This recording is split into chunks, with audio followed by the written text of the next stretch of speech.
All right, welcome back. I'm so excited, to have Kim Sport here on the show tonight. She is a 3-time cancer survivor. So before we get we talk about your, your activism with Breastoration, let's talk about you and your journey through cancer and with you and obviously in your family as well. Okay, well, interestingly, I don't have a family history of cancer, and I came to understand that my cancer emanates from a treatment that I had when I was 6 months old, when doctors thought that children that had an enlarged thymus gland were susceptible to sudden infant death syndrome and other respiratory problems, particularly if they went under anesthesia. One physician decided that the way to shrink this thymus gland was to irradiate the children. And from 1940 to 1960, tens and thousands of people were irradiated. Children were irradiated. I was one of those in 1956. And we found out later on, number one, there wasn't any such thing as an enlarged thymus gland. What they were looking at on x-rays was totally normal.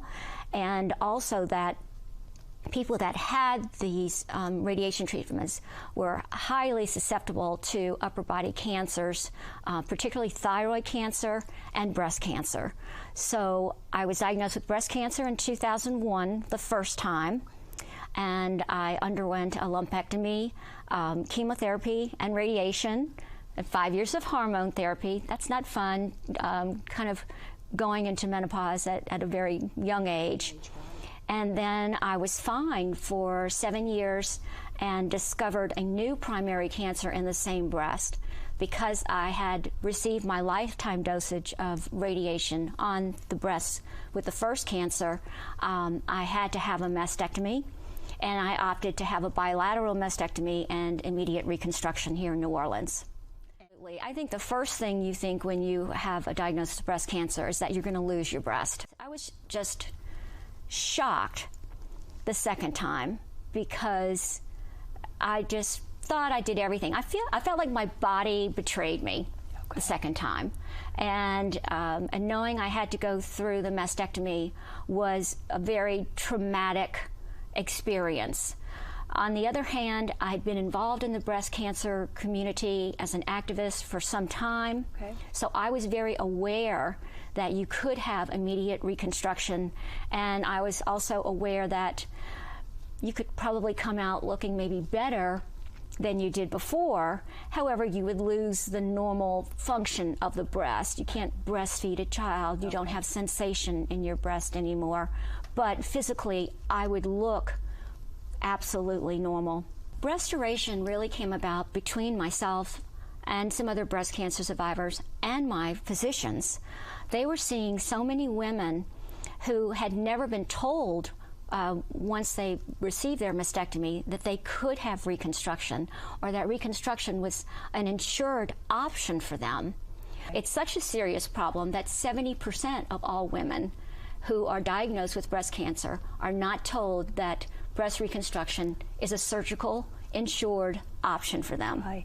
Actually, the breast cancer survivors formed Breastoration to educate women about all of their options once they receive a diagnosis of breast cancer, and also to help women who have inadequate funding for the surgery to obtain those surgeries anywhere in the greater New Orleans region.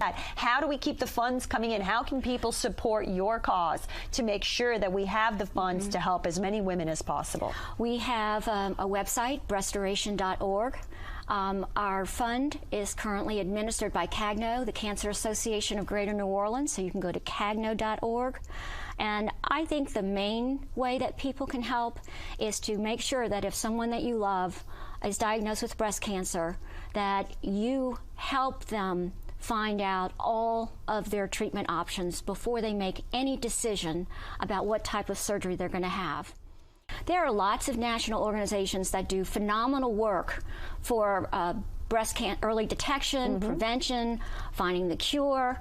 There is no national organization which funds the final stage of breast cancer, which is reconstruction. Well, now there is right here in New Orleans. And now there is.